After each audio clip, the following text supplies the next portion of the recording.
We wanted to talk about cooking and grilling over the 4th of July weekend, and I thought about we also have grill masters or something. They do the rounds on 4th of July. I said, no, let's do something in town here, and went out to got in contact with one of my favorite places in town, Octane, Patrick, Alberto. You have been holding for quite a while now that Patrick is serving up the best food in town. It's my favorite food in town right now, and very excited to talk to him. So welcome onto the show right now. Patrick, did we say enough good things about you already? Yeah. Thank you so much. Yeah, he's Patrick Alberto. He's the chef and owner of Octane, and you can visit their website, which is, by the way, a great comprehensive website. Everything you want to know, everything about the entrees, the drinks, the people, everything they do there. Octane, RKFD.com. Get over there and have a look around. And, Patrick, I got to tell you, I am super impressed by what you're offering up. Oh, thank you so much. I appreciate that. So you mind walking us through real quick your ascension to owner and head chef over there at Octane? Sure. In 2002, my girlfriend, now wife, was a server there, and I was picking her up at night, and their dishwasher quit, and they offered me to wash dishes. So I washed dishes there for a couple of years, and I got promoted to line cook. And then after that, I worked the line until 2006, and then I got offered a job at Alberto after that, and stayed with Paul Sletton for about 6 years, and then I got offered the executive job at Octane 6 years afterwards, in 2012. So after that, I took over the kitchen, and I've been cooking there for about 7 years, and then they offered to sell me the restaurant.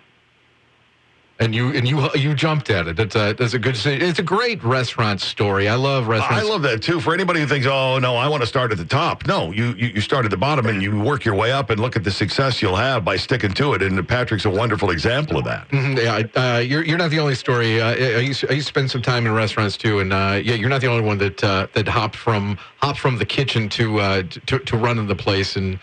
In pretty short time, too, is a great way to do it. But you got some great stuff out there. And we'll talk about some stuff at your store in a little bit. But if we're grilling, if we're cooking this weekend, you got any beginner tips that for people that are firing up the grill maybe for the first time this year? Sure. I'm a big believer of coal. I like grilling with coal. It's I don't know. It's something about the taste. That adds to the protein or whatever you want to cook in it.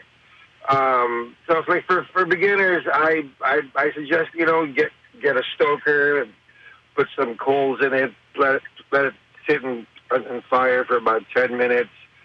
Get a preferably like decent sized grill.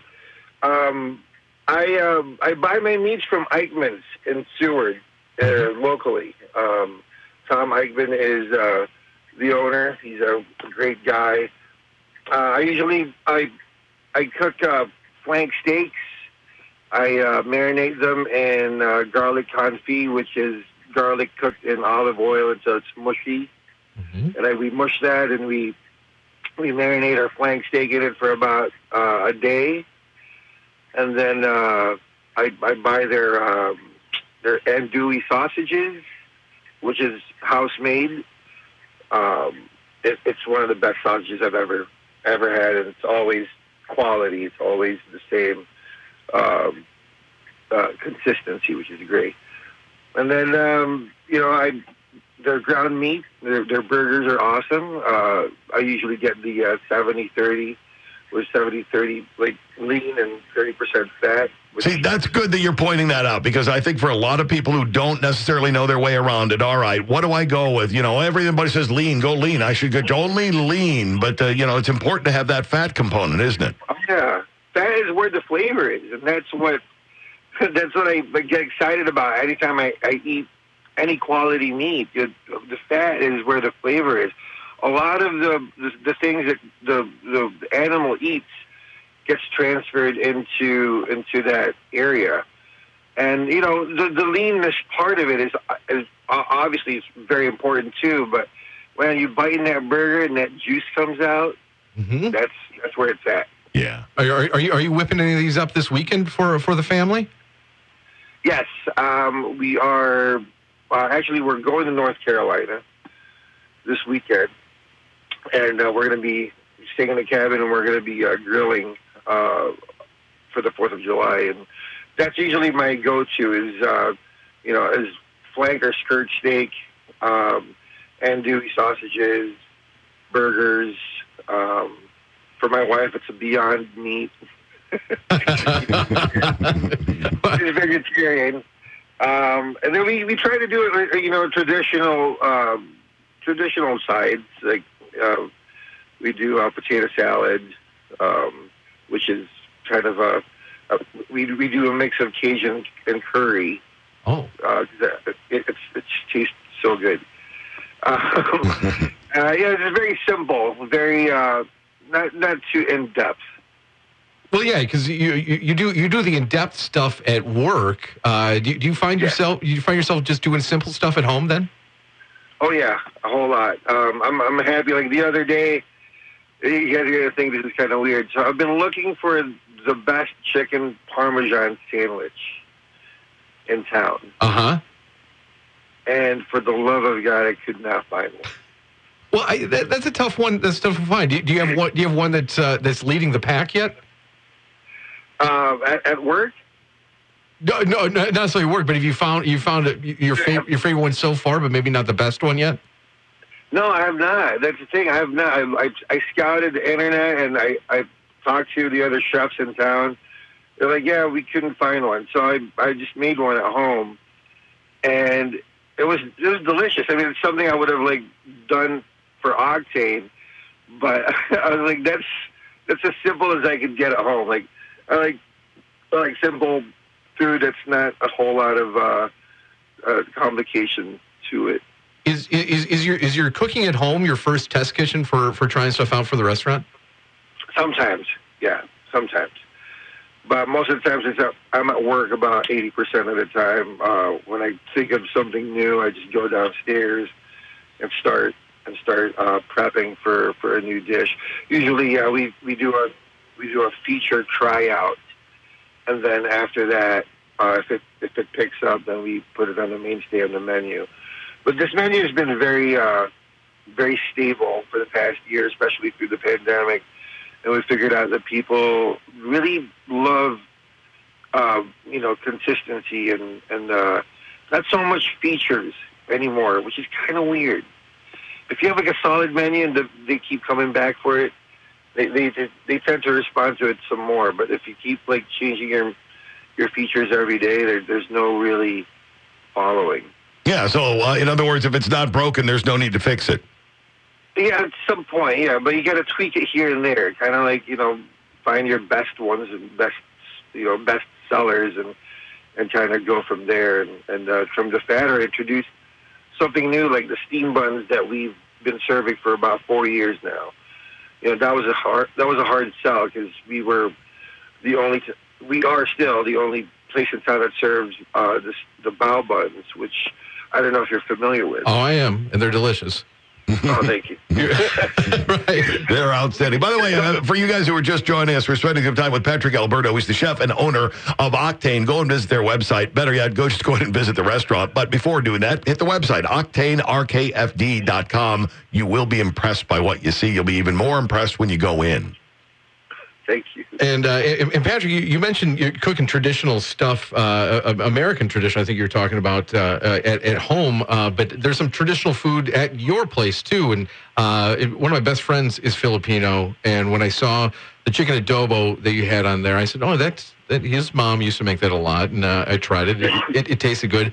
But then when I had your egg rolls over there, the lumpia, is that how you say it? Yeah, lumpia. Yeah. Lumpia. I said, well, this is exactly what my buddy's mom made and has 3,000 of them in her freezer at all time. And it was wildly authentic. Was there any pushback for trying to put some traditional Filipino fare on the menu? Not so much. I give Rockford a lot of credit, to be honest. It was hard for me to put that on the menu because I didn't know how they're going to respond, Mm-hmm. And it's one of the best-selling things we've had put on since like the pandemic. It was there was no pushback. There's like, give us more. And I was like, I would like to honestly do a little bit more traditional Filipino food. The only thing is, like, that menu has been set and people have been so accustomed to it for so long that if I immediately change it, I might lose some regulars. So I kind of have to play kind of like, in the middle, where I'm introducing Filipino food like nonchalantly. By the way, try these egg rolls. They're just egg rolls, yeah. right? Let me drop off something for you to try here. Exactly, and then they respond well, and then we'll do some more. There's a couple more dishes on the wing that I'm going to be introducing here shortly. Well, and, I hope, and maybe I'm not spoiling anything. I was hoping, is Pancit eventually on the menu for you? Yes, that's actually one of the two. Okay. Very good. Well, because, and correct me if I'm wrong, Pancit, a Pancit to like a Filipino family is to like a gravy or a marinara sauce to Italian family. Like, I felt like every Filipino mother had their own Pancit recipe, and you were supposed to say that your mother's was the best, even though maybe somebody else's was. Yeah, are you using your own mother's recipe for this? Yes, yeah, and it's heavy on fish sauce, which a lot of people probably don't want to hear about. No, yeah, you don't tell people about fish sauce. You just put it in and let them eat it. Ooh, what's this ingredient? Oh, never mind, it's a secret. It's so good. It's so full of umami. It's like so full of MSG. Which is, a lot of people think it's bad. MSG is not bad. MSG is in every food. It's in tomatoes. It's in beef. All of that stuff. MSG is actually what makes a lot of your favorite food your favorite food. Mm-hmm. But yeah, I stole it from my mom, and it specifically the taste profile of pancit relies on this small lime fruit that we get from the Philippines. It's called calamansi. That and the fish sauce and garlic is basically what makes that dish like the best. And yes, your mom's is always the best. And especially publicly, it's always the best. We talked a little bit about you having doing a test kitchen kind of thing. You tested out at home a little bit and then decided to bring it in. Is there anything that you've got, I'm going to try to put whatever together and then realize, oh, no. I mean, every guy who delivers wonderful food has got at least a couple of things that just didn't quite work out. Yeah. So we tried this dessert called halo halo, which is a bunch of boba and sweet beans and coconut jam in it, and I was excited to bring it to Octane, and it didn't sell one.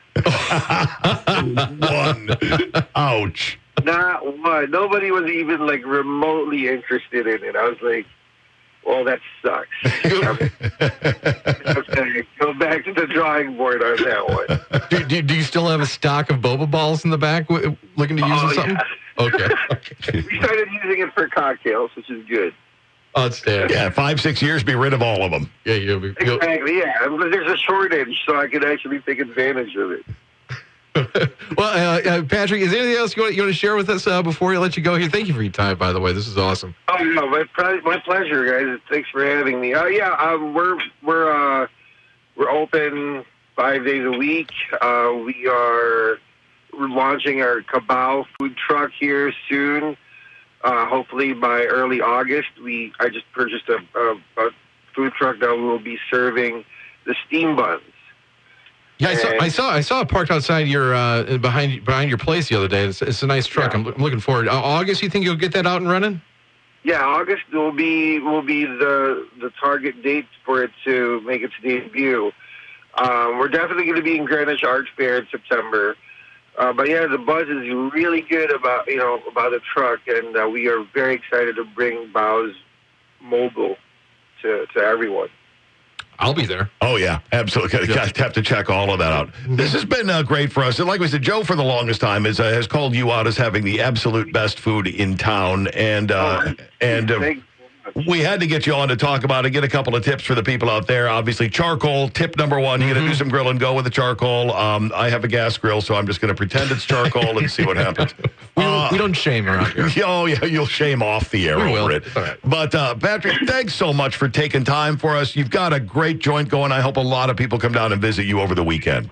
Thanks, Joe and Riley. I appreciate you guys very much for reaching out, and I hope to see you guys in person. Oh, you will. You will. You will. Thank you, Patrick. There's Patrick Alberto, chef and owner of Octane, and that's OctaneRKFD.com to check out more.